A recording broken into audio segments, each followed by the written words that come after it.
Que Dieu accorde sa grâce pour la proclamation de sa parole. Lorsque nous lisons dans les Écritures au sujet du retour du Seigneur, je ne peux m'empêcher de penser par exemple à sa première venue et au fait qu'il y avait suffisamment de prophéties dans les Écritures qui en donnaient tous les détails, et pourtant les scribes ne l'ont pas vu venir. J'ai lu aujourd'hui Matthieu 2 et cela m'a touché. Je ne m'y attarderai pas longtemps. Nous lirons ensuite d'autres passages des Écritures, mais écoutez bien ce qui est écrit dans Matthieu 2, peut-être du verset 1 au verset 5. Matthieu chapitre 2, versets 1 à 5. Or, lorsque Jésus fut né à Bethléem, en Judée, au temps du roi Hérode, des mages vinrent de l'Orient à Jérusalem. Verset 2, demandèrent où est le roi des Juifs qui vient de naître, car nous avons vu son étoile se lever et nous sommes venus lui rendre hommage. Verset 3. Lorsque le roi Hérode apprit cela, il fut saisi d'une grande frayeur et tout Jérusalem avec lui. Verset 4. Et il fit réunir tous les souverains sacrificateurs et les scribes du peuple et il s'enquit auprès d'eux, du lieu où le Christ devait naître. Verset 5, ils lui répondirent, à Bethléem, en Judée, car ainsi il est écrit chez le prophète. Verset 6, toi, Bethléem, au pays de Juda, etc., etc. Michée 5, verset 1. Donc ce qui me frappe ici, c'est donc ceci. Il se passe quelque chose de surnaturel. Dieu agit depuis le ciel. Il informe, fait surgir une étoile, guide ceux qui se mettent en route. Et une fois arrivé dans la ville de Dieu, à Jérusalem, ce n'est pas un prophète qui est présent, mais ce sont des scribes et des souverains sacrificateurs qui sont convoqués. Ils savent à la lettre où le Christ, le Messie, devait naître. Pourquoi n'ont-ils donc pas pu instruire le peuple en conséquence, alors qu'ils donnent ici une réponse conforme aux Écritures? Et ils répondirent à Bethléem en Judée, car ainsi il est écrit chez le prophète, etc., etc. Verset 6, toi, Bethléem, de toi sortira un chef qui paîtra mon peuple Israël. La lettre était là. La connaissance en théorie aussi, mais aucune révélation sur ce qui devait désormais se passer s'il s'agissait bien du Messie. Et lorsque nous pensons aujourd'hui au retour du Seigneur, aux nombreux passages des Écritures qui s'y rapportent, la question se pose à nouveau. Qui sera appelé à donner la réponse? À l'époque, le roi Hérode fut effrayé et fit alors réunir les souverains sacrificateurs et les scribes du peuple. Plus tard, et j'aimerais également nous lire ce passage, il arriva lorsque le temps fut accompli, que Dieu envoya un précurseur, non pas un scribe, mais un prophète. comme il avait dit dans sa parole. En effet, il ne parlait pas seulement de la naissance du Messie, mais aussi de son œuvre, de ses souffrances et de sa mort, de tout ce qui devait arriver. Je lis dans Luc chapitre 7, Luc chapitre 7, verset 26. Verset 26. Luc chapitre 7. Mais pourquoi êtes-vous sortis? Vouliez-vous voir un prophète? Oui, je vous le dis, bien plus qu'un prophète. Verset 27. C'est de lui qu'il est écrit. Voici, j'envoie mon messager devant moi qui préparera ton chemin devant toi. Verset 28. Oui, je vous le dis, parmi ceux qui sont nés de femmes, il n'y en a pas de plus grand que Jean. Mais le plus petit dans le royaume de Dieu est plus grand que lui. Écoutez ce qui va suivre. Ces deux versets sont importants. Verset 29. Et tout le peuple qui l'écoutait, y compris les publicains, s'est conformé à la volonté de Dieu en se faisant baptiser selon le baptême de Jean. Verset 30. Mais les pharisiens et les docteurs de la loi ont rejeté le dessein de salut de Dieu pour eux-mêmes en ne se laissant pas baptiser par lui. Dieu a établi un ordre, et pas seulement dans l'univers. Dieu a également établi un ordre en ce qui concerne son plan de salut, son Église, Israël et tout le déroulement des événements. Dieu a ordonné toutes choses. Et comme j'ai notamment rencontré ces dernières semaines des personnes qui m'ont demandé si nous croyons en la loi ou si nous la rejetions, etc. Non, nous ne rejetons absolument rien. La parole de Dieu est pour nous sainte et vraie de A à Z. Ce que nous faisons, c'est que nous n'y ajoutons pas nos propres commentaires, mais nous nous contentons pleinement de ce que Dieu a dit dans le Nouveau Testament au sujet de l'Ancien Testament et qu'il a fait consigner par écrit. Avec quelle merveilleuse, avec quelle merveille Paul, avec quelle merveille Paul a-t-il mis la loi en perspective, puis a-t-il placé la grâce à sa juste place sur le chandelier et l'a-t-il glorifié.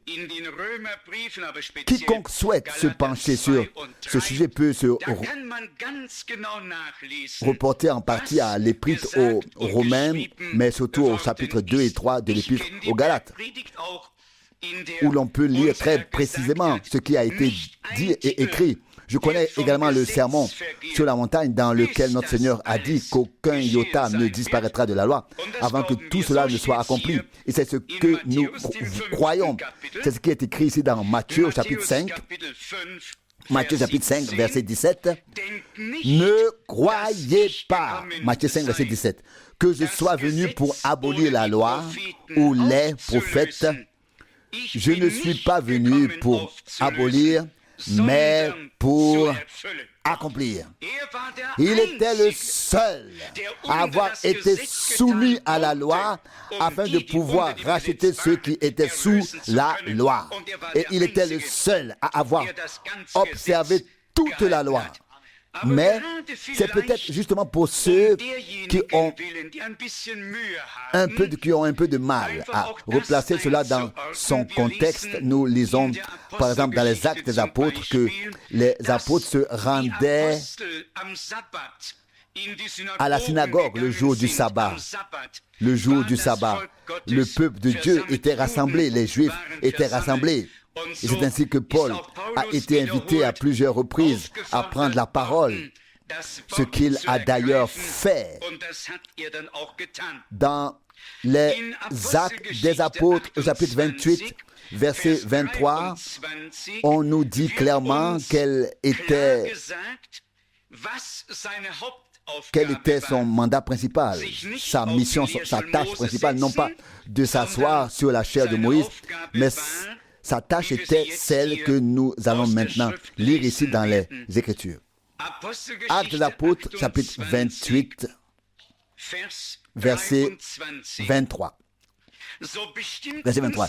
Ils lui fixèrent donc un jour et se présentèrent en nombre encore plus grand chez lui dans son logement dès le matin et jusqu'à tard dans la soirée. Il leur exposa le royaume de Dieu et en rendit témoignage en cherchant à les gagner à Jésus en s'appuyant tant sur la loi de Moïse que sur les prophètes.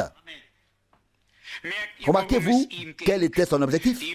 Conduire les gens à Jésus.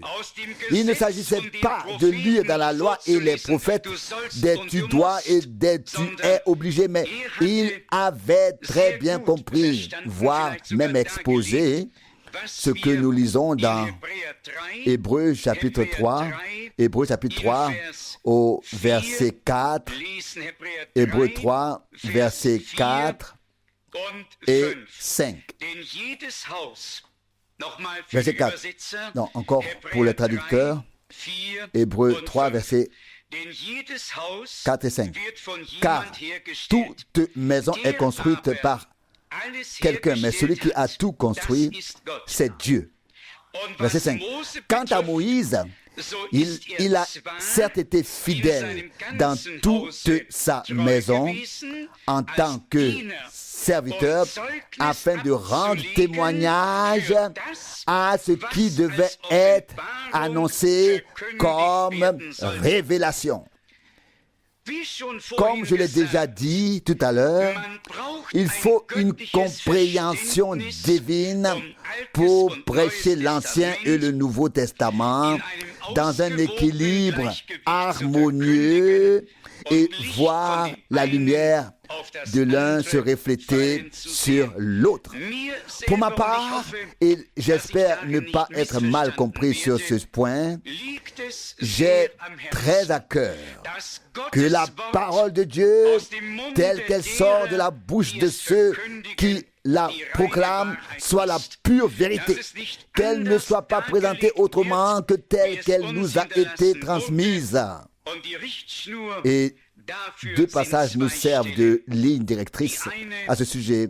L'un tiré de 1 Roi 17 nous est très familier à tous. 1 Roi 17, ici la femme dont le fils a été ressuscité d'entre les morts a dit, 1 Roi 17 verset 24, alors la femme répondit à Élie, oui, je sais maintenant que tu es un homme de Dieu et que la parole du Seigneur dans ta bouche est la vérité.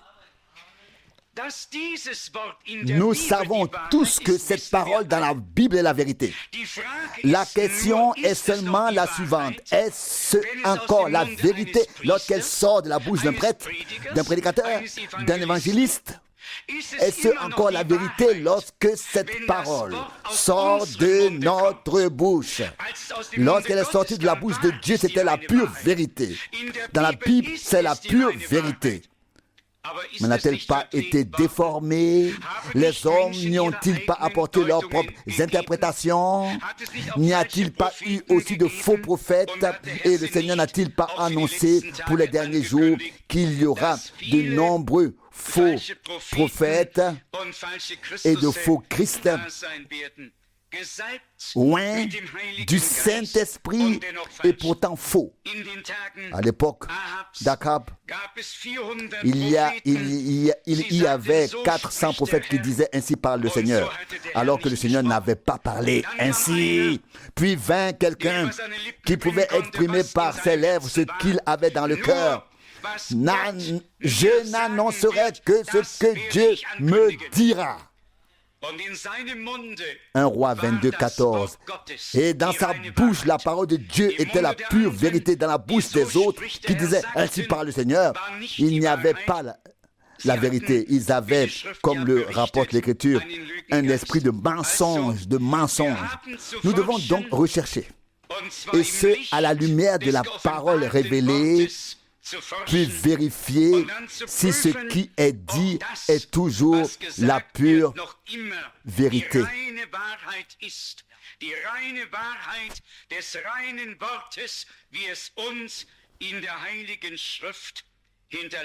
La pure vérité de la parole pure, telle qu'elle nous a été transmise dans les Saintes Écritures. Comme je viens de le faire remarquer, mon désir sincère est vraiment de ne dire que ce que Dieu a dit et de le croire tel qu'il nous l'a laissé. Bien sûr, nous savons qu'il existe des passages difficiles à comprendre dans les Saintes Écritures. Pierre lui-même, dans sa lettre en référence aux épîtres de Paul, a dit ou écrit, il y a en elle des passages difficiles à comprendre que les ignorants déforment à leur propre perte, comme ils le font aussi avec le reste des Saintes Écritures. C'est ce qui est écrit. Je lis peut-être ce verset pour que tous sachent où il est écrit et sachent aussi qu'il est écrit. C'est important, et ce, parce que nous sommes bel et bien arrivés à un moment décisif de l'histoire de l'humanité. Nous devons examiner les choses, mais cet examen ne doit pas se faire selon nos propres critères. C'est la parole qui doit servir de référence, et pas seulement un passage, mais le témoignage global des Saintes Écritures.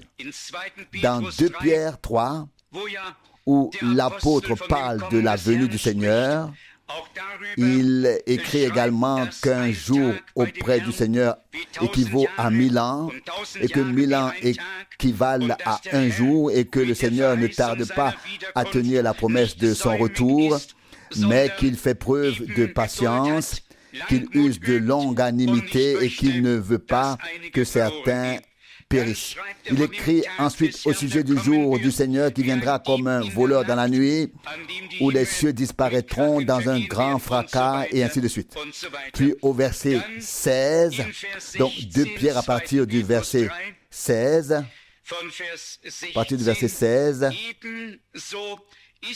c'est d'ailleurs le cas dans toutes ces lettres lorsqu'il y aborde ces sujets.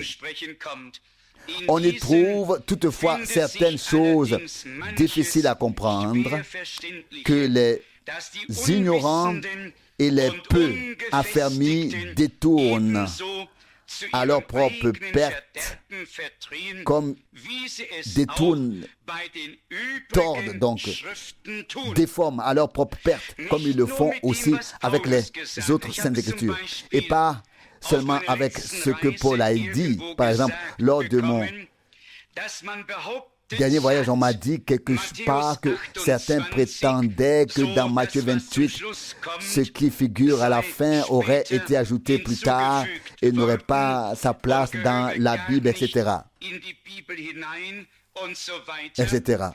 Simplement parce qu'il y est écrit « Allez dans le monde entier, enseignez toutes les nations et baptisez-les au nom du Père, du Fils et du Saint-Esprit. » Et ces gens-là, qui croient si fermement en l'unité de Dieu, qu'ils se sentent assez forts pour vouloir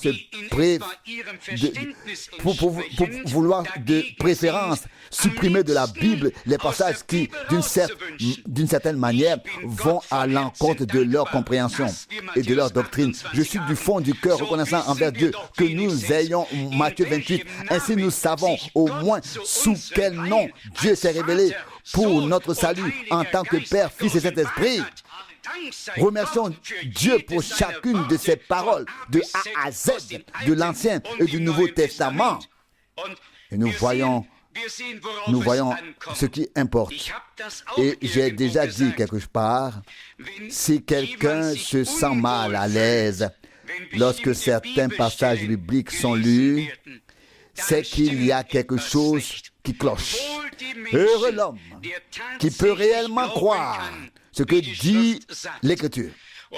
Et là aussi, par exemple, et nous en parlerons ce soir, au sujet de la venue de notre Seigneur et Sauveur, de notre Seigneur et Sauveur bien-aimé, quand on lit les attentes et les interprétations les plus diverses à ce sujet, tant du côté juif que du point de vue de ceux qui veulent croire selon le Nouveau Testament. C'est ahurissant. Et je ne dis pas cela par arrogance, mais c'est écrit que chacun ne se permette pas d'enseigner.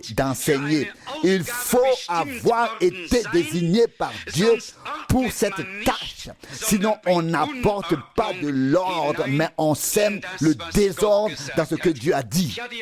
J'ai eu le temps, ces derniers jours, de lire pas mal de choses et cela m'a sans cesse rempli de gratitude, de reconnaissance, que Dieu nous conduise sur ce chemin si merveilleux et nous permette également de replacer les différentes venues de Jésus-Christ dans leur contexte, c'est-à-dire de les replacer là où elles ont réellement leur place.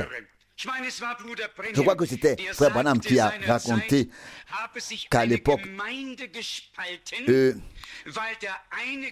une assemblée s'était divisée parce que l'un enseignait que le Seigneur viendrait sur un nuage et il avait son passage biblique pour le prouver, tandis que l'autre se basait sur le passage de l'Apocalypse 19 où il est représenté venant sur un cheval blanc. Et puis les deux se sont disputés et ont divisé l'assemblée, puis ils sont partis chacun de leur côté. Eh bien, ils peuvent s'estimer heureux que je n'ai pas été présent. Je ne sais pas ce que j'aurais fait. Mais même les prédicateurs et ceux qui proclament la parole ont parfois un propre moi si démesuré, un propre moi si démesuré. Et s'ils ne parviennent pas à satisfaire ce moi, ils ne sont pas satisfaits. Dieu veut des personnes qui ne cherchent pas à avoir leurs propres opinions confirmées, mais des personnes qui si elles prêchent la parole, la partagent, la dispensent correctement. Les deux sont vrais. Il reviendra chercher son épouse en tant qu'époux. Matthieu 25, il viendra avec une grande puissance et une grande gloire sur les nuées du ciel. Puis, lorsque la dernière bataille aura lieu, Armageddon, alors il viendra alors sur le cheval blanc et mènera la bataille. Ça, c'est Apocalypse 19, verset 11. Tout cela toujours dans ce contexte précis auquel cela appartient tout simplement. Et c'est bien ce que Paul voulait dire lorsqu'il a déclaré et écrit à Timothée, 2 Timothée 2,15, soit un ouvrier qui n'a pas à rougir, parce qu'il dispense droitement la parole de vérité. Et nous allons maintenant nous livrer à une brève méditation de la parole. Sans trop en dire, nous laisserons la parole de Dieu parler d'elle-même. Je voudrais notamment lire Jérémie 31. Jérémie 31, la plus belle annonce de l'Ancien Testament concernant la Nouvelle Alliance et le Nouveau Testament. Il y en a beaucoup, mais celle-ci est tout simplement la très, très, très importante dans son ensemble. Jérémie 31 à partir du verset 31. Sachez bien, le temps viendra. Ainsi parle le Seigneur, où je conclurai avec la maison d'Israël et avec la maison de Juda une nouvelle alliance. Verset 32, non pas une alliance comme celle que j'ai conclue avec leur père lorsque je les ai pris par la main pour les faire sortir du pays d'Égypte, une alliance qu'ils ont rompue, bien que juste autorité sur eux, telle est la parole du Seigneur. Verset 33. Mais voici en quoi consistera l'alliance que je conclurai avec la maison d'Israël après ces jours-là. Ainsi parle le Seigneur. Je mettrai ma loi au plus profond d'eux, même, et je l'inscrirai dans leur cœur. Je serai alors ensuite leur Dieu et ils seront mon peuple. Verset 34. Alors personne n'aura plus besoin d'instruire son prochain ni de faire la leçon à son frère en lui disant: apprenez à connaître le Seigneur, car ils me connaîtront tous, du plus petit plutôt, au plus grand. Ainsi parle le Seigneur. Car je leur pardonnerai leurs iniquités, et je ne me souviendrai plus de leurs péchés. Quelle parole merveilleuse! Le pardon des fautes, ne plus se souvenir des péchés, une nouvelle alliance, un nouveau testament, un cœur nouveau, une vie nouvelle, des lèvres nouvelles. Tout, comme l'a dit le Seigneur. Voici, je fais toutes choses nouvelles. Ce qui me touche profondément dans ce contexte, c'est que dans ce cadre, nous reconnaissons le Seigneur lui-même. Que nous ne cherchons plus à deviner des énigmes, mais que nous le connaissons, reconnaissons. Et ce, du plus petit au plus grand. Je relis ce verset encore, verset 34. Alors aucun frère n'aura plus besoin d'instruire son prochain ni de dire à son frère: reconnais le Seigneur, bien connais le Seigneur, car tous me reconnaîtront, du plus petit au plus grand. Nous avons ici souligné et mis en évidence combien il est important de connaître Dieu personnellement, de l'accepter tel qu'il s'est révélé et de simplement dire oui. J'ai consulté et relu quelques passages à ce sujet. Il y a des passages qui le décrivent en tant qu'homme, dans son humanité, et il y a des passages qui le décrivent en tant que Seigneur, en tant que roi. Et il faut simplement réunir ces deux aspects pour avoir une vision d'ensemble, sans s'arrêter à l'un ou à l'autre. Mais approfondissons maintenant ce point. Car ils me reconnaîtront tous, verset 34.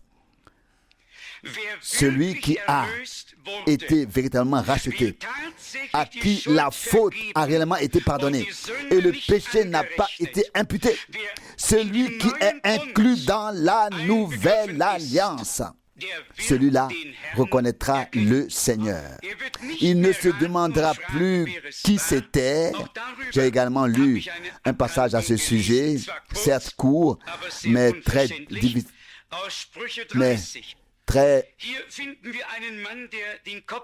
difficile à comprendre, tiré de Proverbe 30.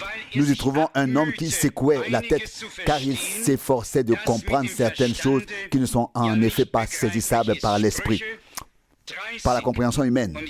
Proverbe 30, et ici je m'intéresse plus particulièrement au verset 4, mais lisons à partir du verset 1b. La deuxième partie du verset 1. Voici ce que dit cet homme. Je me suis efforcé. Ô Dieu, je me suis efforcé. Ô Dieu. Et je me suis évanoui ou épuisé. Ici, quelqu'un s'est donné beaucoup de mal. Et on le remarque à la formulation. L'effort était considérable. Il s'est donné du mal. Car je n'ai pas ajouté cela, je me suis contenté de lire. Il le répète 2 fois, de suite. Verset 1, je me suis épuisé, ô Dieu, je me suis épuisé, ô Dieu, et je me suis évanoui, oui, ou épuisé. Malgré tous nos efforts, nous n'y parviendrons pas. Nous devons être ramenés par Dieu sur le sol de la vérité. Et alors nous ne nous épuiserons plus, mais nous serons comblés par Dieu.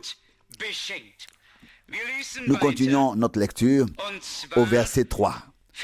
Proverbe 30, verset 3. Je n'ai pas non plus acquis la sagesse qui m'aurait permis d'atteindre la connaissance du Dieu saint. Verset 4.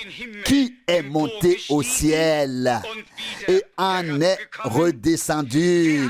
Qui a rassemblé le vent dans ses poings? Qui a lié les eaux dans un vêtement? Qui a fixé toutes les extrémités de la terre? Comment s'appelle-t-il et comment s'appelle son fils? Le sais-tu par hasard?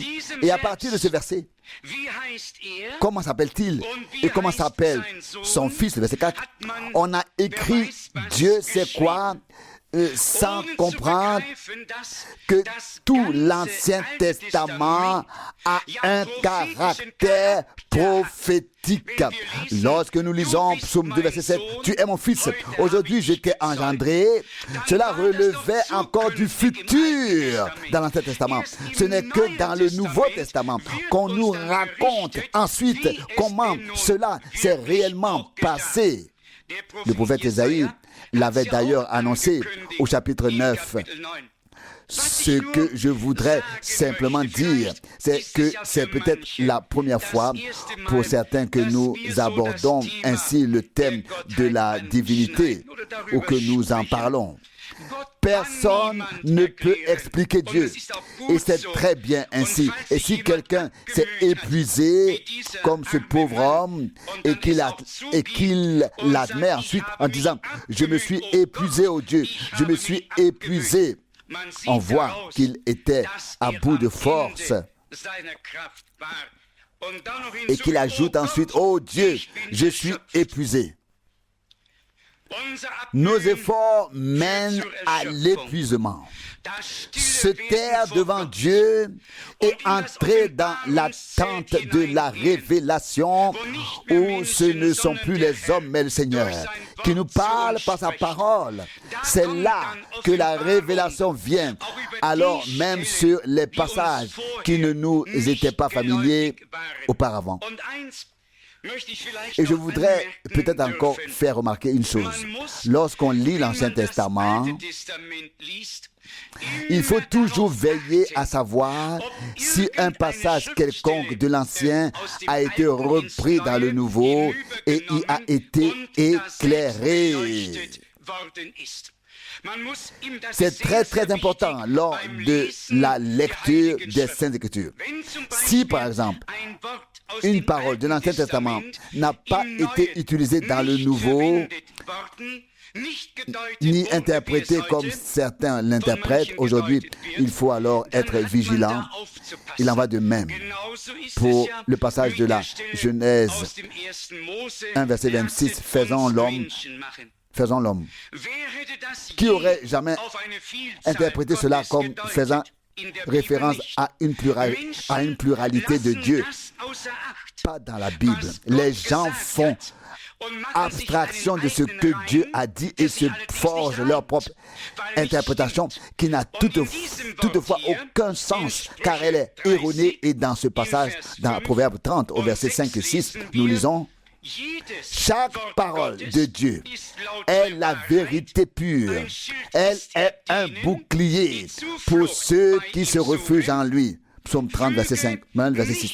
N'ajoute rien à ces paroles, de peur qu'il ne te demande des comptes et que tu ne passes pour un menteur. Je viens de lire ces deux passages de Proverbe 30, les versets 5 et 6.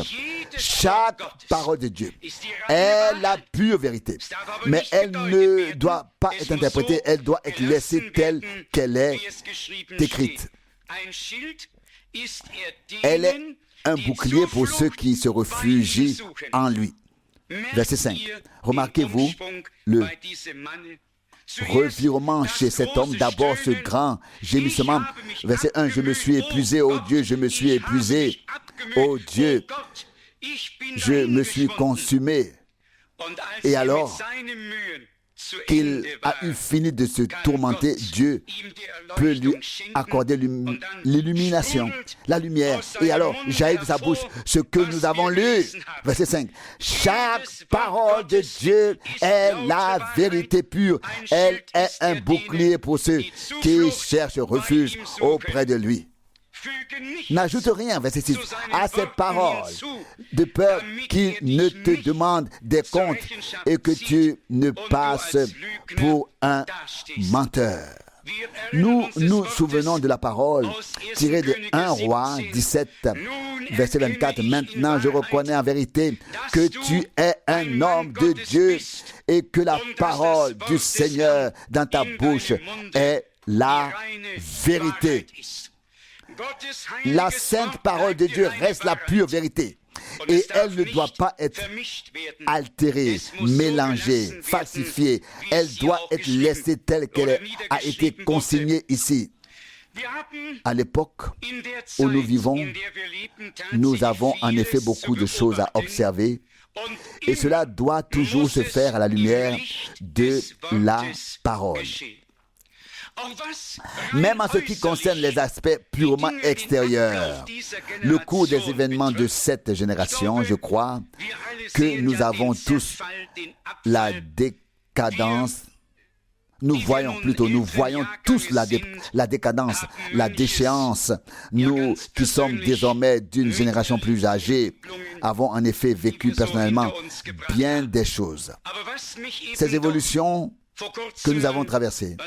Mais ce qui m'a tout de même frappé récemment, c'était quand la semaine dernière, le reportage sur ce conducteur danois, ce pasteur danois a été diffusé et que le débat sur l'homosexualité a été retransmis ici à la télévision dans tout le pays.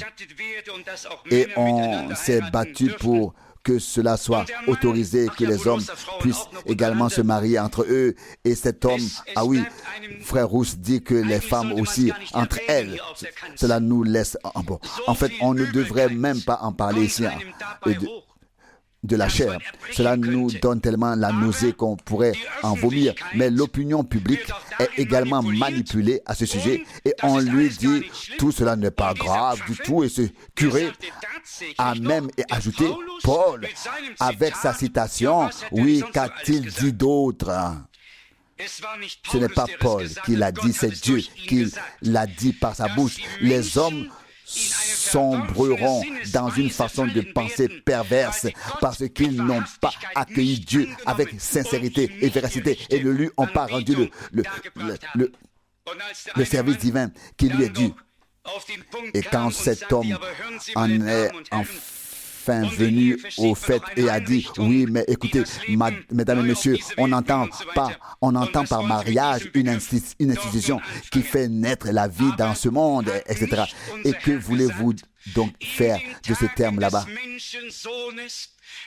entre hommes et femmes? Mais notre Seigneur n'a-t-il pas dit au jour du Fils de l'homme, il en sera comme au jour de Sodome et de Gomorrhe? Les hommes ne se laissent plus corriger par l'Esprit de Dieu. Même le curé, pour lui, la parole de Dieu n'est plus la parole de Dieu. On prend ce qu'on veut bien prendre et le reste, on le détourne comme bon nous semble. Jésus, notre Seigneur, l'a bien dit, il en sera ainsi. Et c'est là aussi un signe direct de la fin des temps. que Dieu doit ainsi abandonner les hommes, des créatures faites à son image, et qu'il doit les abandonner ainsi.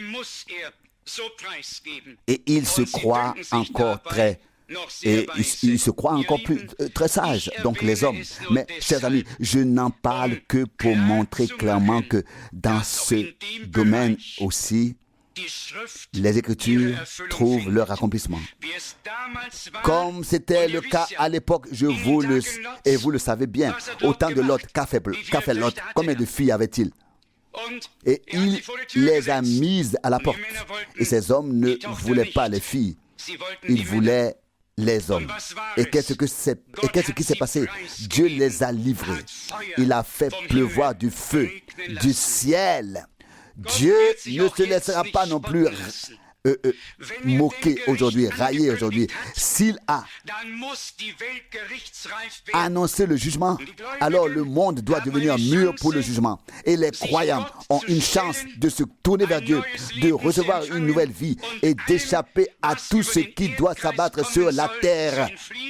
Et tous ceux qui ne prennent pas au sérieux la parole du Seigneur et ne répondent pas à l'appel de Dieu, mais s'opposent à l'œuvre de Dieu, il ne leur reste alors plus que le jugement.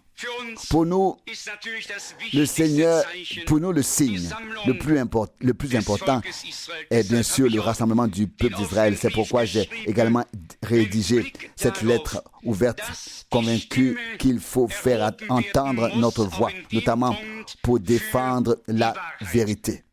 Et nous croyons que Dieu trouvera là aussi sa voix et s'adressera à certaines personnes. J'ai noté deux passages bibliques à ce sujet, dont l'un tiré d'Ésaïe au chapitre 11. Ésaïe chapitre 11. Ici, le Seigneur s'exprime par la bouche du prophète au verset 11. Ésaïe 11, verset 1. Et en ce jour-là, il arrivera que le Seigneur des armées étendra sa main une seconde fois pour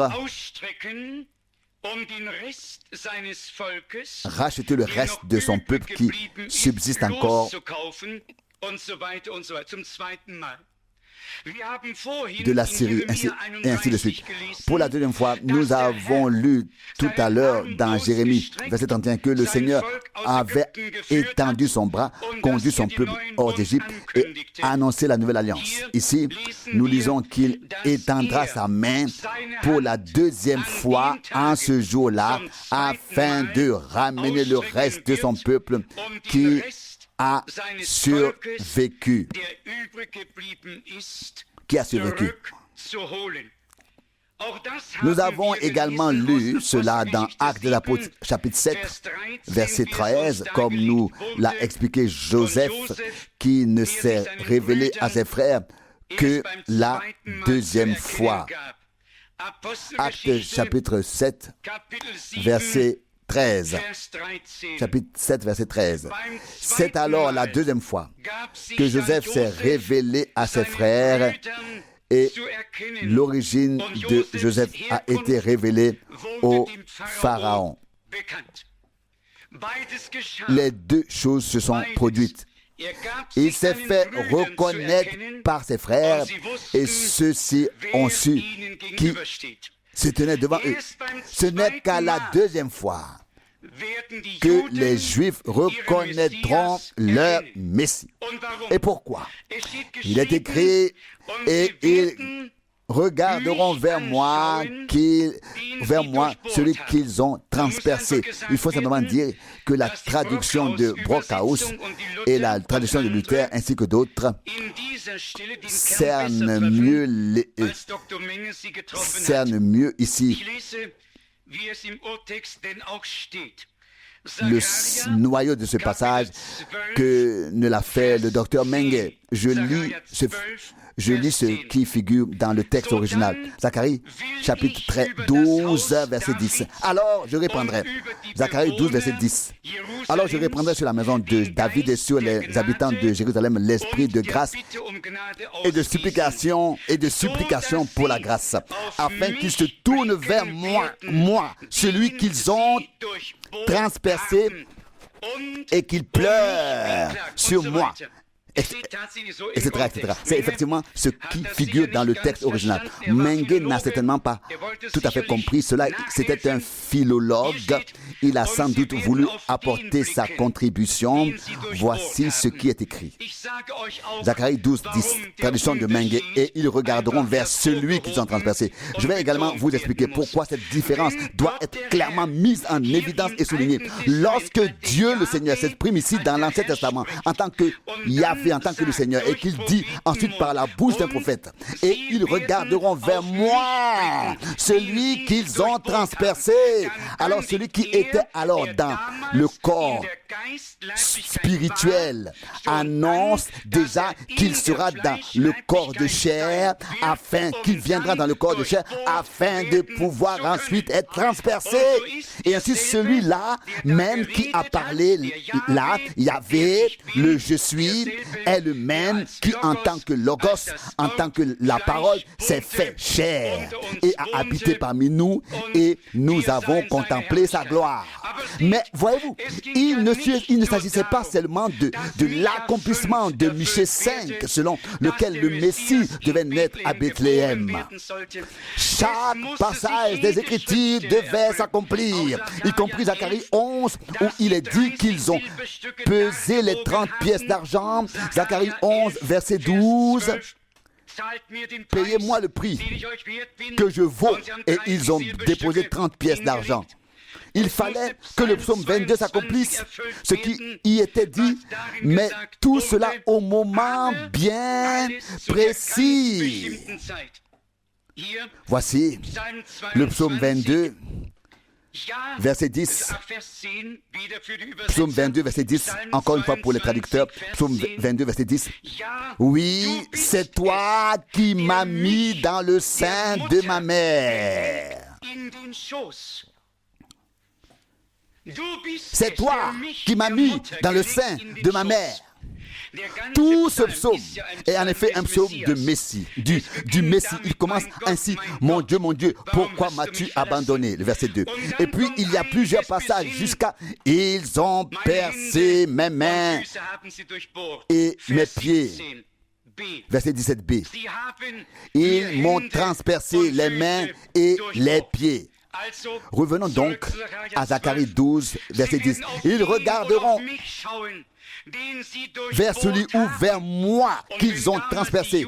Et si là, à l'époque, les Juifs pensaient que le roi qui venait de naître devait désormais accéder au pouvoir, c'est qu'ils n'avaient pas compris que ce roi était venu pour établir un royaume éternel, non pas un royaume temporel, mais un royaume éternel. Et pour cela, il était nécessaire que ceux qui feront partie de ce royaume éternel reçoivent premièrement la vie éternelle, afin de pouvoir y demeurer pour l'éternité.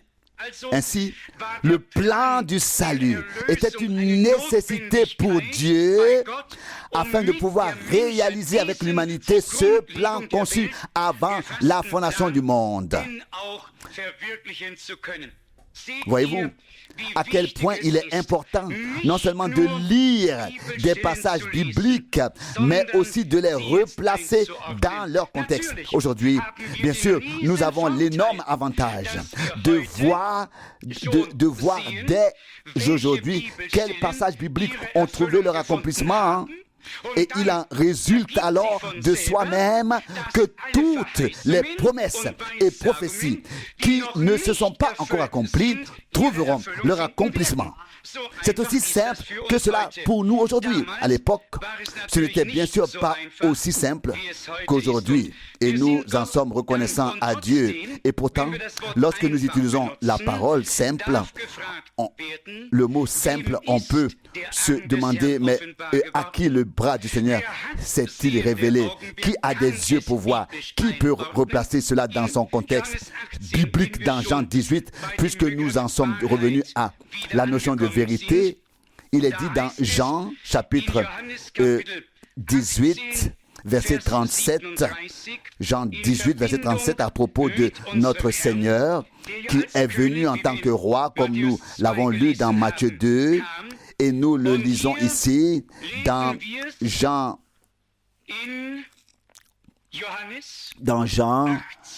18. Quel verset avais-je mentionné? Le verset 37, en effet. Verset 37.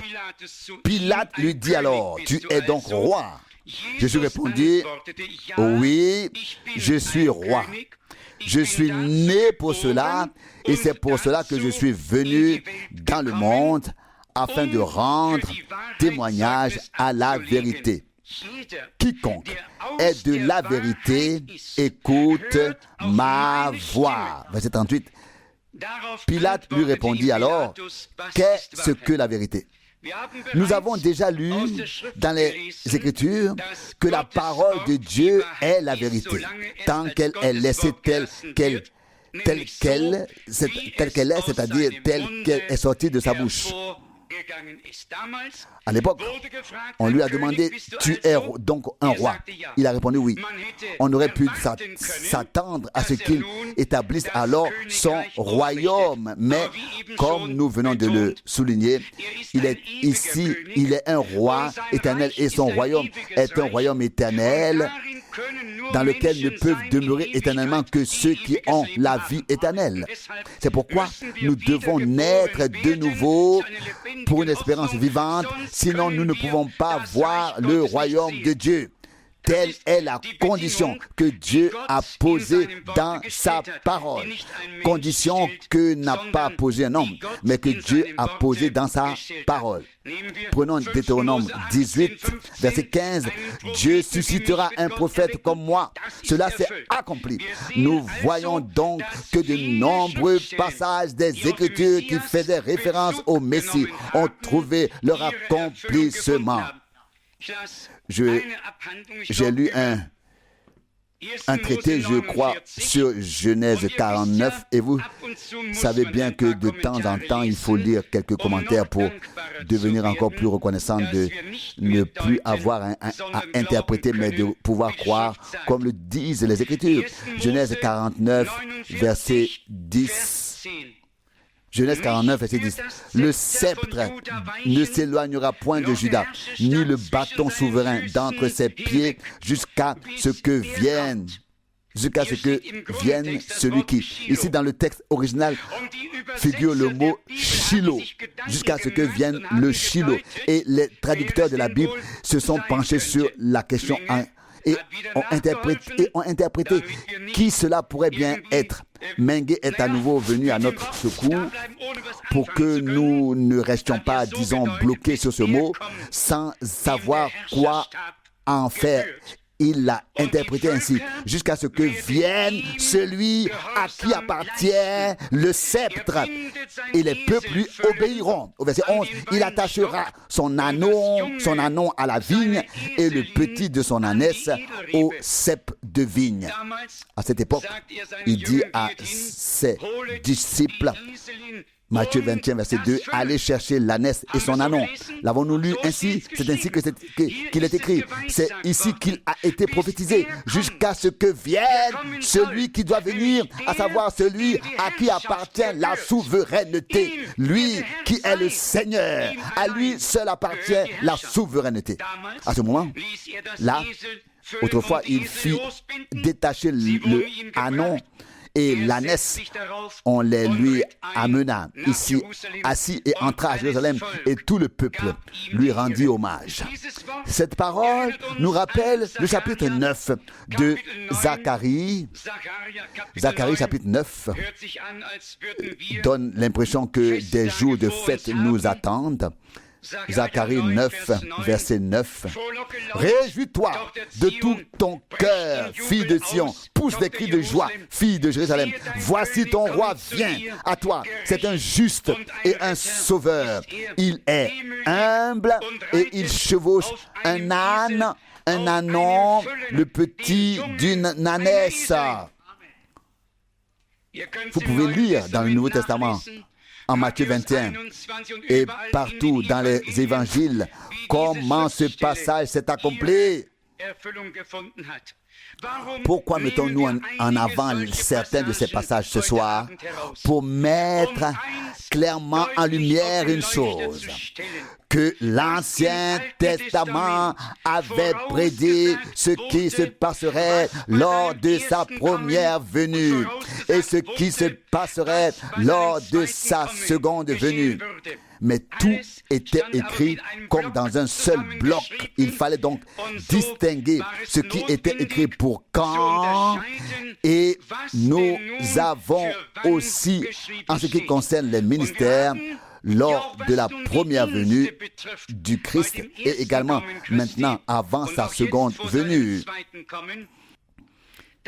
Il est écrit à un passage concernant Jean.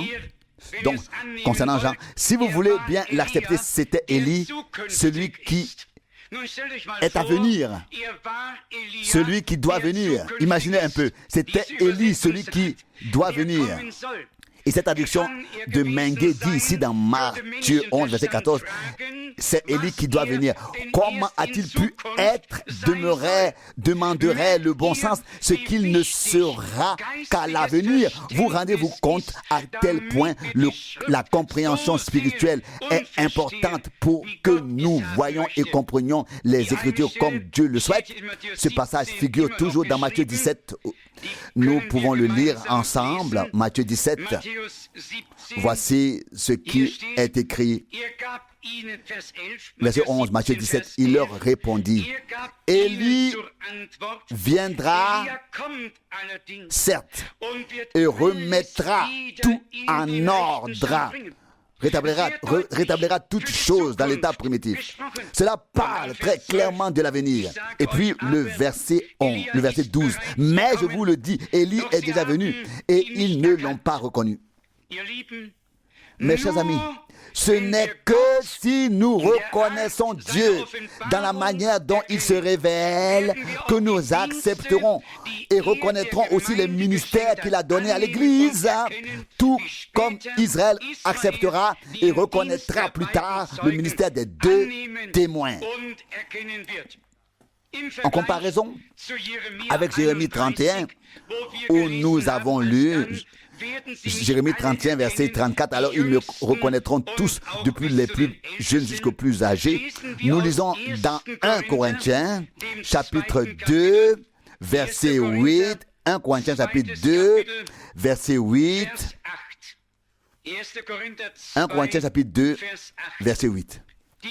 Personne n'a cette sagesse, ou a peut-être déjà à partir du verset 6, compte tenu du contexte.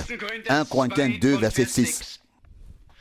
Ce que nous proclamons, c'est néanmoins la sagesse auprès des parfaits, mais non pas la sagesse de ce monde, ni celle des puissants de ce monde, qui sont voués à la ruine. Verset 7, non. Nous proclamons la sagesse mystérieuse et cachée de Dieu, que Dieu a prédestinée avant tous les temps pour notre glorification. Vous voyez, non seulement nous avons été prédestinés selon Éphésiens 1, verset 3 et de nombreux autres passages, mais cette sagesse cachée de Dieu, qui fait partie du dessein, du salut de Dieu, pour Qui a-t-elle été prédestinée? Pour les prédestinés. Et tous les autres passeront à côté.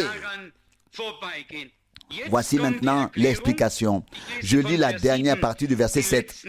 Puis je continue avec le verset 8. Que Dieu a prédestiné avant les temps éternels pour notre glorification.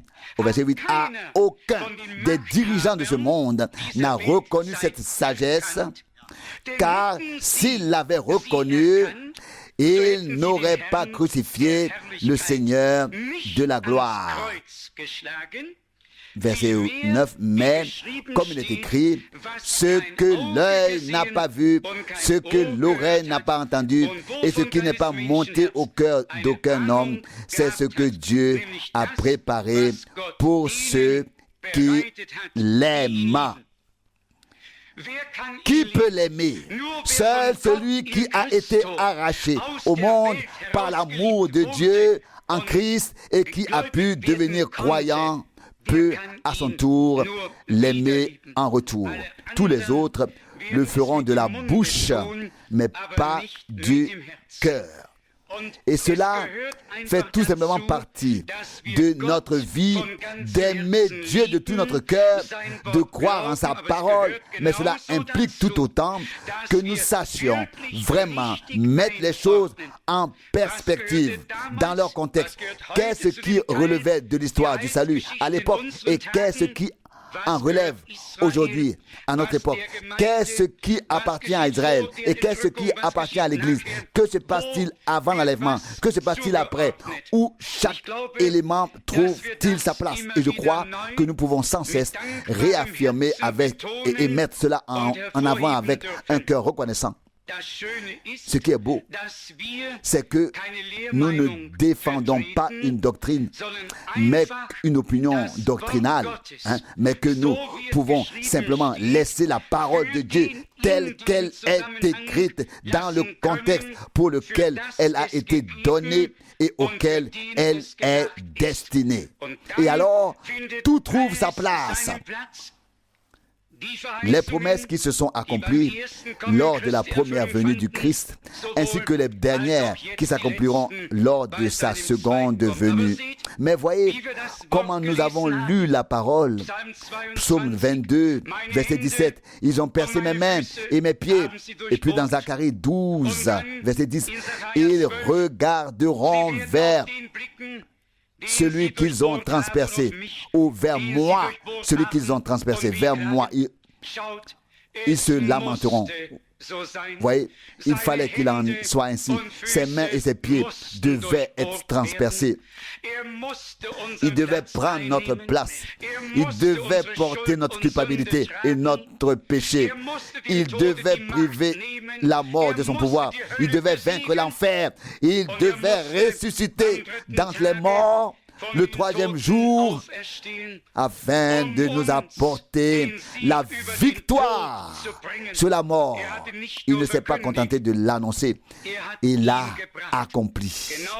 Tout comme le salut, le pardon de nos fautes, l'effacement de tous les péchés se sont accomplis sur la croix à Golgotha. De même, notre justification s'est accomplie.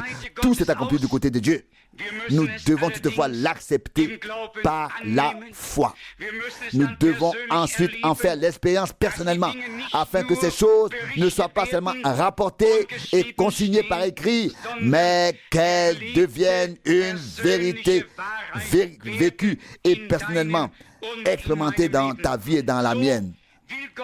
C'est ainsi que Dieu veut les choses.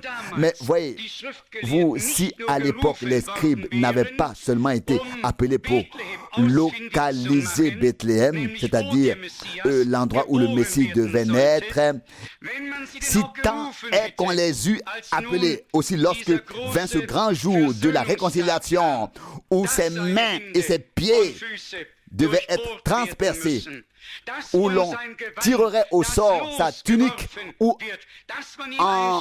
on lui tendrait une éponge imbibée de vinaigre. Tout était en effet écrit. Et aujourd'hui, alors, le recul, avec le recul, nous pouvons dire tout est accompli jusqu'au moindre détail. Loué soit le nom du Seigneur. Et cette assurance, nous pouvons la donner à chacun, car nous n'avons aucun risque à courir. Nous pouvons donner à chacun cette assurance que Dieu veille sur sa parole et que tout ce qui reste à accomplir s'accomplira jusqu'au dernier détail. Dieu en a pris la responsabilité et c'est ainsi que cela se passera. Lorsque la dernière partie de l'histoire du salut appartiendra au passé, nous dirons alors avec le recul, oui, en effet, c'était écrit là, et voici que cela s'est accompli, et ainsi de suite. Mais nous croyons que nous vivons actuellement la dernière partie de l'histoire divine du salut avec l'humanité. Nous croyons que nous sommes arrivés à la fin des temps. Nous croyons que Dieu a ramené Israël, qu'ai-je entendu, de 104 pays. J'ai d'ailleurs visité exactement le même nombre de pays. Au total, je ne sais pas vraiment comment cela s'explique. Quoi qu'il en soit, c'est précisément de 104 pays qu'ils sont revenus dans le pays de leur Père, dans le pays de la promesse. Non pas pour être jetés dans la Méditerranée, mais pour attendre le Messie. Et il apparaîtra, ils regarderont celui qu'ils ont transpercé, et alors commenceront les grands pleurs et les gémissements, alors viendra sur eux la grande détresse. Mais voyez, certains disent que ce sera un grand homme, un oint comme David. Ils pensent qu'il va naître d'une manière ou d'une autre, quelque part un jour. Les autres croient, y compris des Juifs, qu'il viendra effectivement sur une nuée, car il est écrit dans Daniel 7, verset 13, « Je vis quelqu'un qui ressemblait à un fils de l'homme venir sur une nuée. » Et ainsi même là-bas, les plus grands érudits parmi les Juifs sont d'avis divergent sur la manière dont cela doit se passer. Mais combien pouvons-nous être reconnaissants une fois encore de ne pas être en désaccord, mais de pouvoir discerner quand, quoi et dans quel contexte cela doit se produire. Et nous avons la garantie, comme déjà dit, que chaque parole s'accomplira dans le contexte qui lui est donné et déterminé. Il viendra en tant que Fils de l'homme et s'assiera alors sur le trône de sa gloire. Matthieu 25, verset 31. Il viendra avec une grande puissance et une grande gloire. Matthieu 24, verset 30. Mais celui qui poursuit sa lecture du prophète Daniel remarque immédiatement dans les 2 versets suivants que c'est alors que le royaume de Dieu commencera sur terre. Je vais vous relire ces 2 versets. Puis nous conclurons. Aujourd'hui, je tiens simplement à souligner encore et encore que Dieu, dans sa fidélité, a annoncé à l'avance ce qui allait se passer et il veille sur sa parole afin qu'ensuite, le moment venu, lorsque le temps sera accompli, cela s'accomplisse bien dans le contexte approprié. Daniel 7, versets 13 et 14. Daniel 7, verset 13. Alors que j'étais encore plongé dans la contemplation des visions nocturnes, je vis venir sur les nuages du ciel quelqu'un qui ressemblait à un fils d'homme. Celui-ci s'approcha du vieillard vénérable et fut conduit devant lui. Écoutez ce que dit le verset suivant, verset 14. On lui conféra alors la puissance, la gloire et la souveraineté de sorte que tous les peuples, toutes les tribus et toutes les langues lui furent soumis. Sa puissance devait être éternelle et impérissable et son royaume, un royaume qui ne sera jamais détruit. Remarquez-vous ici le lien, le contexte. Quand viendra-t-il sur les nuées du ciel? Eh bien, comme nous pouvons le lire dans l'évangile selon Matthieu, mais j'aimerais maintenant vous poser une question. Combien d'entre vous ont lu la brochure « Le retour du Christ et les différentes venues du Seigneur » ? J'aimerais maintenant voir vos mains. Ne les levez pas inutilement, seulement si c'est le cas. Bon, eh bien, vous feriez mieux de les laisser baisser. Laissez-les. Vous ferez mieux de les laisser baisser. Frère Schmitt, je ne vais pas venir à ton secours là-dessus. Non, vous savez quoi? Permettez-moi cette remarque. Je la fais avec un cœur plein d'amour. Si vous saviez combien de fois après minuit, après 1h du matin, je sors de mon bureau pour mettre certaines choses à disposition, pour éditer, pour donner des enseignements, et combien d'efforts cela demande au total. Alors, j'ai vraiment une demande. Soit on lit, soit j'arrête d'écrire. Oui, car une brochure ne peut avoir de sens et remplir son objectif que si son contenu est réellement lu.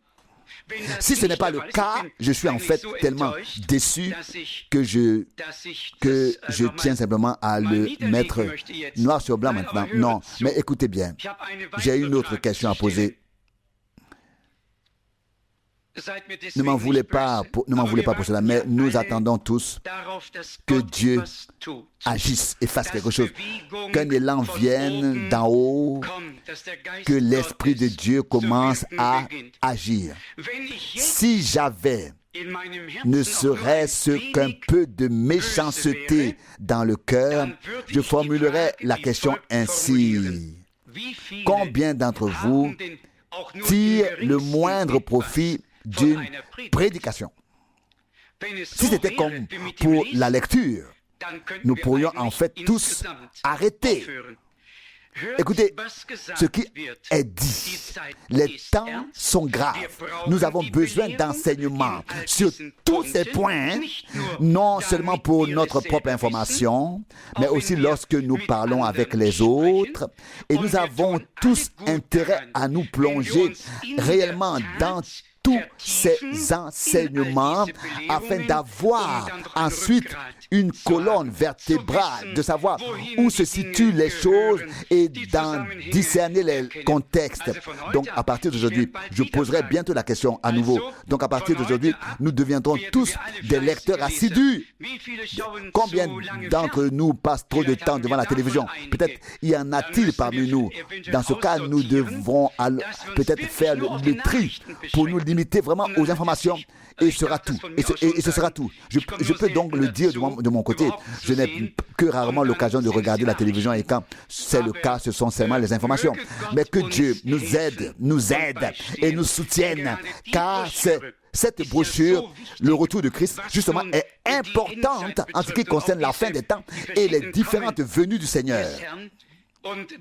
Et puis certaines questions trouvent en fait déjà une réponse, notamment en lisant et en cherchant dans la Bible.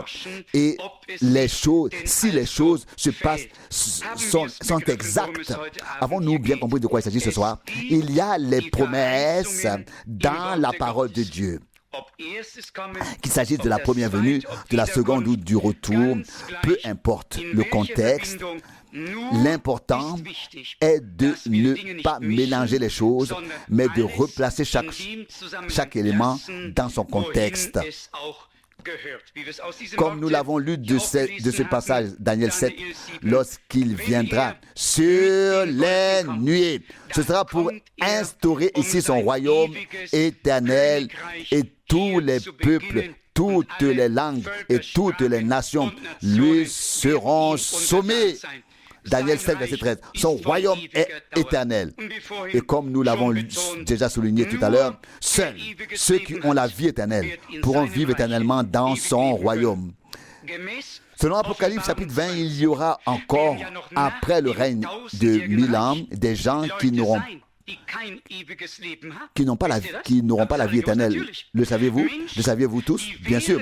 Les personnes qui vivront sur terre pendant le règne de 1000 ans, mais qui n'auront pas reçu, qui n'auront pas connu la nouvelle naissance auparavant, continueront à vivre. Et après les 1000 ans, Satan sera brièvement relâché et séduira les quatre coins de la terre. Les foules encercleront la ville sainte, puis un feu tombera du ciel et les consumera toutes. Il est donc très important que nous ne nous contentions pas de dire « Bon, eh bien, je serai peut-être là, après tout. » Non, nous ne serons là pour l'éternité que si nous avons reçu la vie éternelle par la grâce de Dieu. Que sa bénédiction repose sur nous tous. Il a établi la nouvelle alliance. Il nous a donné un cœur nouveau, une vie nouvelle. Il a dit, ceci est la nouvelle alliance en mon sang. Il est mort pour rendre la nouvelle alliance valide. Nous pouvons, pour que la nouvelle alliance entre en vigueur, pour qu'elle soit valable, nous pouvons recevoir par grâce la bénédiction que Dieu.